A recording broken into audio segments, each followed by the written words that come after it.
don't forget to subscribe my channel Hang Duk Mana. Assalamualaikum. Selamat datang lagi ke channel Hang Duk Mana. Mari kita dengar Datuk Abdullah Simon Bidas, MP Macang Muhammad Faizal ni. Saya baca sikit kat page dia. Alhamdulillah, Ros telah lulus permohonan pindaan Perlembagaan Bersatu yang membolehkan kami mengosongkan kursi 6 ahli parlimen yang telah menyokong Datuk Seri Anwar Ibrahim. Langkah seterusnya mengosongkan kursi-kursi mereka ini untuk pilihan raya kecil peringkat parlimen. Kita mari kita dengar bidasan Datuk Abdullah ni. Dia akan kita komen macam biasa. Dia tidak akan dihukum, Bob. Dan orang yang tengingnya baral macam-macam tu, yang bodoh bangang tu, yang bercakap tu, kami akan mengadakan 6 pilihan raya. Kepala otak dia. Dia tahu tak undang-undang tu kau ni nak cakap tenging tak tenging. Maknanya level pukul canang bahawa akan ada PRK di 6 kawasan. Jadi Datuk, kita kembali kepada pindaan Perlembagaan Bersatu tadi. Tindakan 6 wakil rakyat bersatu itu tadi dibuat, mereka buat tindakan tersebut sebelum pindaan itu dibuat. Betul. Jadi adakah perlembagaan baru ini terpakai kepada 6 orang tadi itu ataupun bagaimana? Okey. Datuk, silakan. Bersama dengan saya ada the lawmaker. Beliau pernah membuat undang-undang sebagai ahli parlimen, sebagai orang yang membuat undang-undang. Sebenarnya tiap-tiap undang-undang itu apabila dipinda ataupun dilaksanakan, dia bukan untuk mengenakan pada orang yang waktu itu ataupun orang yang terdahulu. Maksudnya, Bob, katalah tidak ada undang-undang curi ayam misalnya. Bob curi ayam, waktu itu tak ada hukuman, tetapi apabila parlimen memutuskan kalau curi ayam hukumnya kena bayar RM500, bukan Bob dah lepas dah. Yang akan datang. Yang akan datang. Macam mana Datuk? Datuk ahli parlimen. Sila jelaskan Datuk. Itu definasi tentang implementasi akta yang diperuntukkan dalam perlembagaan. Berkuat kuasa tu bila? Satu lagi yang tenging dia baral ni, dia kena faham yang 6 orang ini yang berhormat ini, mereka menyokong Perdana Menteri tidak keluar daripada parti dia. Dan tidak terkait langsung dengan lompat parti. Dia bukan lompat parti, dia memberi sokongan kepada Perdana Menteri setelah melihat Perdana Menteri bersungguh-sungguh untuk menyelamatkan negara. Dan dilihat sebagai konon-kononnya bercanggah dengan dasar parti. Itu saja alasan. Kalau kata kita berterah rasuah, bila dia kata dia menyokong parti dia, mana parti dia perasuah lah.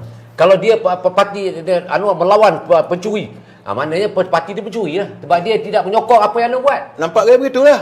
Sekarang ni Datuk Seri Anwar buat benda yang mengikut kehendak undang-undang negara. Dan itu adalah alunan ataupun roh keadilan untuk kita nak menyelamatkan negara. Tapi kalau Bersatu kata, dia tak boleh kerana mereka menyokong Perdana Menteri. Dia menyokong sebab dasar Perdana Menteri jelas kebaikan dan kebajikan untuk rakyat. Betul, Bob. Betul, saya setuju dengan Datuk. Retinya apa yang dilakukan oleh PMX ataupun Yang Amat Berhormat Datuk Seri Anwar Ibrahim untuk kebajikan rakyat, maka 6 ahli parlimen ini menyokong.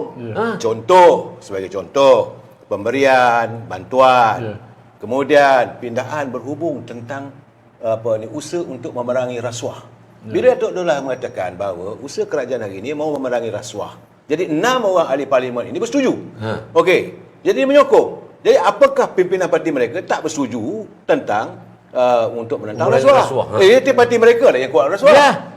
Itu cerita dia. Ini kena lihat dari segi skop yang berbeza. Saya setuju dengan pandangan Datuk Abdullah. Sila Dok, balon lagi Dok. Itu yang sebabnya kalau kita tengok apa saja yang nak dilakukan itu berlawanan apa yang sebenarnya yang berlaku dalam pengisian kemurnian dalam kepimpinan itu sendiri. Dan kalau dia kata, kami bersetuju dengan Datuk Seri Anwar mengangkat kedudukan dan hak orang-orang Palestin. Dia 6 orang tu setuju untuk bersama Datuk Seri Anwar, tetapi bila kita parti dia menentang, mana parti dia tu menentang dan menyokong Yahudi. Dan inilah yang berlaku dalam pemikiran yang kita lihat bahawa itu hasil daripada perbuatan dia orang sendiri, Dia nak ada pindah itu sebagai satu wadah perjuangan baru. Itu tidak. Jadi Datuk, Saya boleh kata kat sini jelas dan terang bahawa tidak kan ada pilihan raya kecil di 5 buah parlimen dan 1 No way lah. Tak ada, Tidak takkan ada, berlaku lah. Saya tidak Tidak mahu berlaku. mendahului tentang itu sebab ini memang mereka akan bawa ke mahkamah. Saya tak mahu mendahului. Itu boleh jadi contempt of court, Datuk. Okey, jadi Ya, di ini perlembagaan. Datuk Seri, Ya, kita ya. kena lihat pada fakta undang-undang itu sendiri, definasi undang-undang. Datuk sebagai ahli parlimen Tidak membolehkan diadakan kekosongan dalam parlimen kawasan itu. Sebab dia bukan meletak jawatan. Ya. Dan kalau katakan dia Dan dia tidak dipecat, keluar, tidak keluar parti Datuk kalau tak keluar parti, dia dipecat, parti itu bersalah. Dia tak bersalah. Oh, dia tak akan dihukum. Dia tidak akan dihukum, Bob. Dan orang yang tengingnya baral macam-macam tu yang bodoh bangang tu yang bercakap tu aku akan mengadakan 6 pilihan raya. Kepala otak dia. Dia tahu tak undang-undang tu kau ni Maknanya- nak cakap tenging tak tenging. Maknanya level ketua pemuda bersatu ni Jauh sangatlah dia punya martabat, dia bangang dia tu bodoh. Dia buat benda tu, dia hantar dalam Facebook. Saya dengar. Lepas tu dia kata dia ni bangang, dia tahu tak apa definisi undang-undang yang atau lepak parti ni. Dia bukan keluar parti. Dia menyokong PN sebab PN telah melakukan dasar kerangka yang begitu mengkagumi diri dia. Dan of course kalau Pak itu nama demokrasi berparlimen. Ya. Kita sokong dia sebab dia bagus, membantu rakyat itu bagus. Melawan Yahudi untuk membenarkan Palestin itu bagus. Itu Menentang korupsi. menghapuskan rasuah itu bagus. Dia sokong lah. Jadi parti kamu tu menyokong benda-benda yang celaka sial semua kamu boleh ambil. Jadi itu sebabnya dia nak buat undang-undang ni supaya orang-orang yang dia kalau kelompok dia tidak boleh menyokong benda yang baik. Ini yang saya nak tegaskan di luar sana. Kita kena lihat apa dia punya rahsia naratif yang ada dalam parti itu. Kalau parti itu asyik nak menghukum orang itu khawarij, kapilah, sesat lah, itu khawarij. Khawarij itu dia susahkan keturunan cucu cicit Dajjal jadi Takfiri musuh lah, Dok. utama kita. takfiri. Takfiri. Saya bersetuju dengan pandangan Datuk Rasani apabila kalau parti itu tak bersetuju. Sebab kena ingat tau, menang wakil rakyat ni dia juga sedar diri dia bahawa dia mewakili rakyat dia. Ya, betul. Jadi rakyat kawasan dia mahukan agar budaya korupsi ini ditentang ke sehabis mungkin. Kan? Sampai kalau boleh nak dibersihkan sama sekali. Itu kehendak aspirasi rakyat dia. Jadi dia sebagai wakil rakyat yang dipilih oleh ahli rakyatnya. Dan dia menyokong benda begitu. Apakah dengan sokongan itu maka dia harus disingkirkan daripada parti. Kalaulah dia kata dia tak setuju dengan Sena Ibrahim kerana membazirkan wang negara. Okey, membuat bangunan 100,000 bilion dan sebagainya. Kalau itu keadaannya bolehlah juga kerana ini untuk pembangunan. Kalau mengatakan dia tak setuju dengan Sena Ibrahim meneruskan PEN Borneo di Sabah dan Sarawak. Bukan? So jadi saya kata sekarang ni apa benda dia orang ni? Apa hendaknya? Saya pun tak faham. Jadi Asyik kalau tak sebab- betul aja. bila wakil rakyat, dia wakil rakyat bila di parlimen terpulanglah dia untuk menentukan pemikirannya sebab dia kena ingat parti is parti. Wakil rakyat is wakil rakyat Datuk. Betul. Satu ketika Exactly. Datuk Nur Lahsani pernah jadi ahli parlimen dan dia wakil parlimen wakili Parti Keadilan. Ya. Ada juga kenyataan-kenyataan di parlimen yang saya dengar yang tidak sealiran. Tetapi keadilan tak pernah ambil tindakan. Tidak. Apabila Dia beri kebebasan. apabila Dr. Dollah melontarkan soal buruh, soal kaki tangan kerajaan ini tak maulah selama 14 tahun lamanya dibiarkan tidak ada pengesahan. Tapi dipinda, minta supaya akhirnya dapat jadi 3 tahun. Jadi itu perjuangan dia. Kan? Mungkin benda ini pimpinan parti waktu itu masing-masing ada halnya, tak terfikir benda itu. Tapi tak adakah itu dilihat menyalahi kehendak partinya? Dasar parti. Dia sepatutnya apa yang disokong. Contoh sekarang ni Syed Husin. Dia nak memerangi kartel. Masalah sekarang ni dia nak memerangi kartel beras ni. Sekarang ni dituduhlah dia juga sebagai daripada kartel beras apa semua ni. Dan dia mahu supaya Ankor ni dapat melaksanakan janji nak bagi pada beras pada rakyat. Kata ketua pengarah 1.4 juta tan. Tapi akhirnya beras putih tempatan tak juga ada. Jadi adakah salah kalau dia menyalahkan benda begitu? Saya rasa kenapa jadi begitu ya? Begitu juga ahli parlimen daripada Jeli. Sahabat saya tu, saudara Zari, saya panggil Zari kecil. Kalau di Kelantan kita panggil dia Pok. Dia sebagai seorang peguam. Dia melihat usaha PMX untuk memerangi rasuah. Dan dia menyokong. Apakah kerana sokongan itu maka dia harus disingkirkan? Saya kata letak dari mana ni? Janganlah kamu sokong membabi buta benda yang tak betul. Betul, Itu exactly. masalahnya. Saya melihat, Datuk. Ya, Sila, Dok. ya, betul. Apa yang Datuk Seri cakap tu, Bok, tu betul. Dia lawyer macam Jeli tu, dia lawyer, Bok. Dia bukannya bengap. Dia orang yang bijaksana. Orang yang bengap tu macam-macam tu bengap. Jadi apa yang kita tengok bahawa sekarang hari ni, yang menjadi masalah kita adalah orang yang bodoh bercakap tentang undang-undang dan bercakap ikut pandangan dia, mewakili seluruh rakyat apa namanya yang diwakilinya. Itu namanya tengeng. Jadi rakyat pun tengoklah sendiri, kamu punya wakil rakyat yang tengeng. Bob, apakah mereka menentang PMX bagi untuk kaki tangan kerajaan RM2,000? Tambah lagi 500. Lepas tu tambah lagi RM500. Dan hari ini semua dah dapat. 250. Jadi 250, yang 500. Nah, Bukan? 500. Kalau itu yang kamu tentang, apakah itu dasar parti kamu?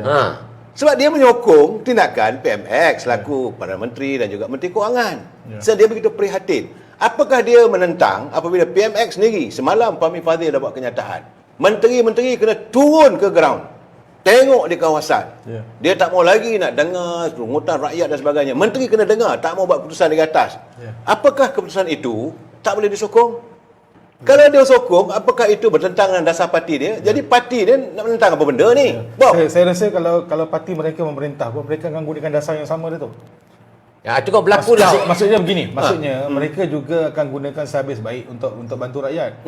Tapi mereka ini berada di parti pihak lawan. Tapi bila betul Datuk cakap tadi, bila dasar itu dilihat baik, ada baiknya kita sokong. Betul. Tapi tak sepatutnya dia dihukum sebegitulah. Betul lah. Jadi apakah bila Dr. Zainal Ibrahim bersama dengan kerajaan, dia sama buat satu perjanjian dengan pimpinan Datuk Ismail Sabri sebagai Perdana Menteri. Betul. Tak ada pula saya dengar Parti PSA. Pakatan Harapan, DSA itu buat ambil tindakan pula. Ya. Sokong benda yang baik. Dia kata kalau benda yang baik untuk rakyat, kita sokong. Kalau benda yang perlu kita runding, kita runding. Saya melihat Datuk, bila Perdana Menteri menyatakan untuk memberikan peruntukan sama rata kepada semua ahli parlimen, datang dan merunding. Sebab mereka pihak pembangkang ini menyatakan kalau nak bagilah, kenapa nak berunding. Tetapi ketika Datuk Seri Ismail Sabri mengadakan PSA bersama dengan Pakatan Harapan, tidak ada seorang pun daripada mereka yang menentang supaya tu tidak mengadakan rundingan. Bob, dia tidak orang ada. ni Bob benda salah sebenarnya. Apa yang dimaksudkan oleh PMX, dia kata tiap-tiap ahli parlimen kena ingat kenyataan di parlimen. Saya dengar tiap-tiap kali dia berucap di parlimen, saya dengar, saya nak ambil nota.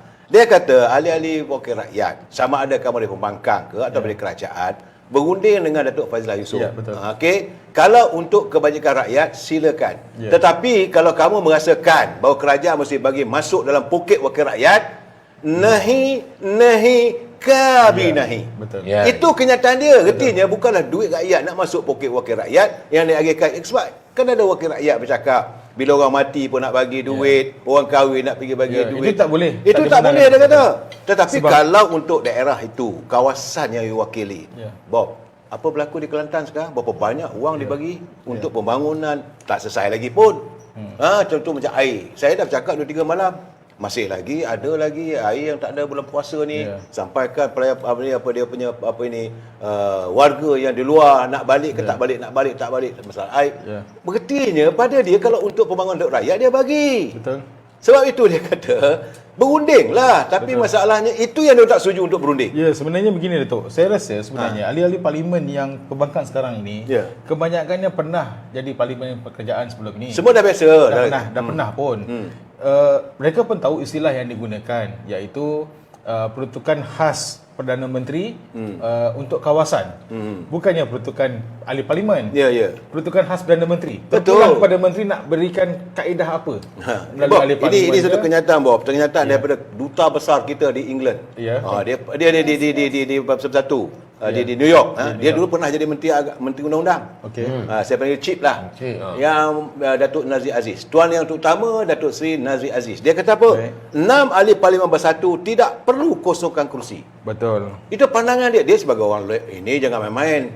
Dia ahli orang veteran politician. Dia lawyer dan pernah jadi menteri undang-undang. Bukan? Yalah, maksudnya Datuk, kalau kita tengok pada penguatkuasaan pindaan perlembagaan bersatu tadi, kalau ikut tarikh penguatkuasaan itu selepas 6 wakil rakyat mereka menyatakan sokongan kepada Perdana Menteri, maka saya rasa pindaan yang terbaru ini tidak terpakai ke atas apa Tak yang tahulah, saya kita buat kata sebelum soal ini. dia nak terpakai ke tak terpakai ke. Apakah parti itu akan terus menentang usaha-usaha yang baik untuk rakyat yang cuba dilakukan oleh Perdana Menteri, maka parti itu menentang. Betul. Kalau ahli-ahli parlimen mereka menyokong, maka akan ambil tindakan. Saya kata mana, I cannot brain lah this type of Ini bukan pembangkang, ini dipanggil apa nama ni, ke longkang. Ini betul-betul ada longkang. Betul, bro. Okey, baik, Datuk, Datuk dan Datuk Seri, kita dah menghampiri 1 jam siaran kita. Betul, okey. 1 jam. Hampir 1 jam, Datuk. Cepat je. Saya nak mulakan dengan Datuk Seri Kamal Amir sebagai rumusan kita pada malam ini. Bagaimana agaknya untuk kita melangkah lebih ke depan lagi, apa yang perlu dibuat oleh kerajaan hari ini? Silakan, Datuk. Saya melihat satu, pertama-tama sekali, informasi. Baik. The information, Maklumat. ini maklumat kerajaan ni perlu disalurkan setepat-tepatnya. Masih ada kelompongan, Datuk? Dia ada, saya minta lah kepada sahabat saya, saudara Fahmi Fadil Orayu, orang keadilan, bukan daripada UMNO, melaksanakan tugas dan tanggungjawab, memperjelaskan pada rakyat tentang masalah, contoh saya katakan, harga barang. Buat survey. Dan semalam dia dah kata, menteri semua kena turun ke lapangan. Okey? Santuni, Datuk Seri Anwar Ibrahim, dia berjanji mahu menangani derita rakyat. Ini adalah pertama ataupun first the basic perjuangan dalam kerajaan hari ini. Bob, saya melihat kalau itulah yang dilakukan oleh Perdana Menteri, saya rasa buat macam mana pun rakyat tetap bersama dengan beliau. Tapi jangan lupa, Bob, dalam mana-mana pun jari dia, Bob, ada 5. Ada yang besar, ada yang telunjuk, ada yang panjang, ada yang kelingking jari. Tapi masing-masing ada kegunaannya.